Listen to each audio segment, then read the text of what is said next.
Now, I want to go straight into the points, and let me read for you this particular article here, which was made by none other than the former head of state, Uhuru Kenyatta himself. The headline says, mtanikumbuka. Miongoni mwa tabiri za Uhuru Kenyatta ni kuwa vigogo wa Mlima Kenya watamtafuta kwa ushauri. Here, Uhuru Kenyatta made this statement when he was very bitter, extremely bitter, because the person that he was supporting for 5 good years, his main political project, Raila Amolo Odinga, lost terribly to President William Samuel Ruto in the previous 2022 general elections. And that is why Uhuru Kenyatta is saying that people from his own region who voted massively for President William Ruto, the Kikuyus, will look for him one day, seeking for his advice. But Uhuru Kenyatta will not be available. In fact, let me just read for you the whole statement here, because I just want to be very brief in this analysis. Uhuru Kenyatta says that, watu wetu sikilizeni, mtanikumbuka siku moja, kwani mambo haya yatatimia. Mtakuwa mkiniambia, mkubwa, hali ya maisha imekuwa ngumu, lakini nitawajibu, pambaneni, kwani wakati huo nitakuwa nikiangalia mambo mengine. It is almost 2 years since William Ruto took over power as the President of the Republic of Kenya. Uhuru Kenyatta, Raila Odinga, some Azimio supporters and leaders, their daily prayer is for William Ruto to fail terribly, completely in this government.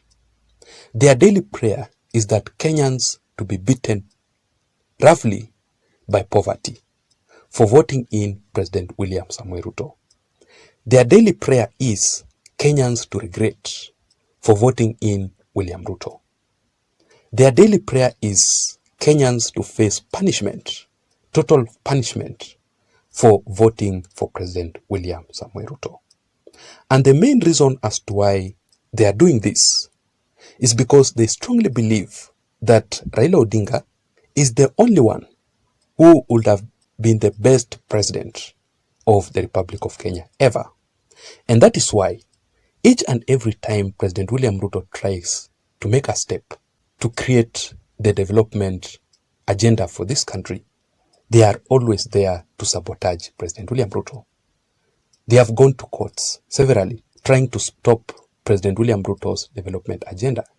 They have called for maandamanos, street protests, demonstrations across the country, just to waste William Ruto's time so that he cannot progress. And that is why I saw a certain article, I think it's from the Star newspaper, which says that Raila Odinga and Azimio are planning for demonstrations again. And Raila Odinga is calling for another dialogue between himself and President William Ruto. Let us wait and see how things will turn out to be, but I will still do a critical analysis about that particular article.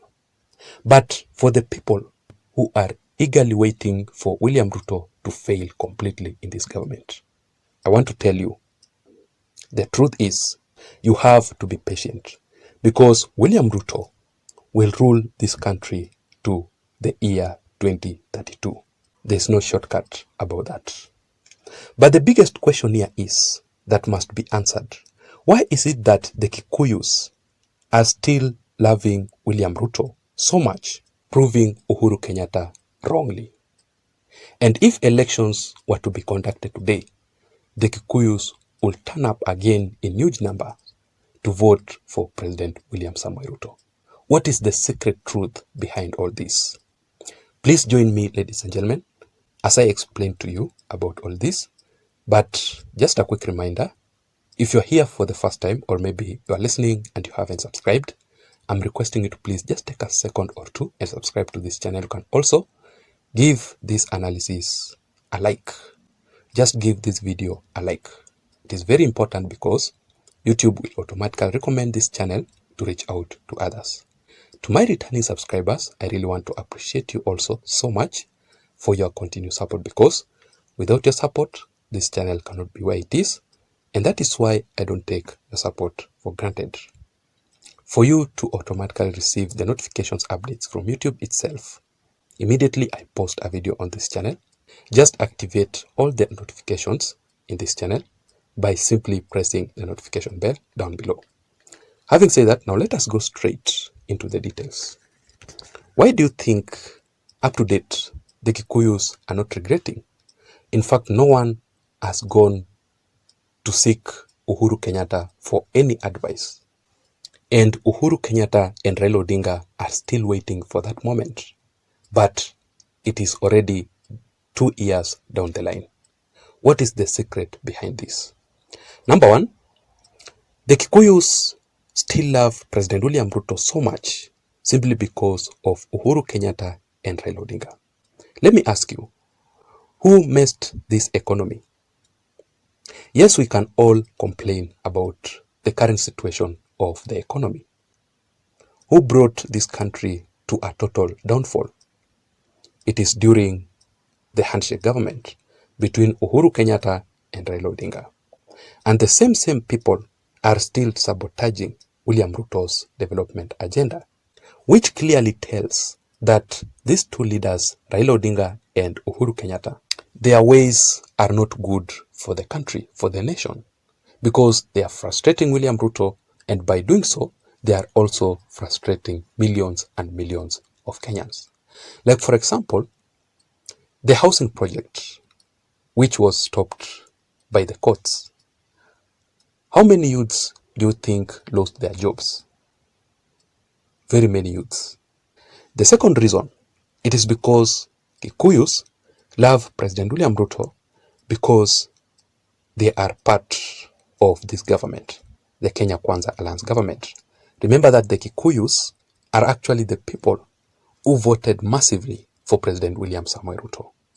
That is why UDA party is the strongest party in the Mount Kenya region.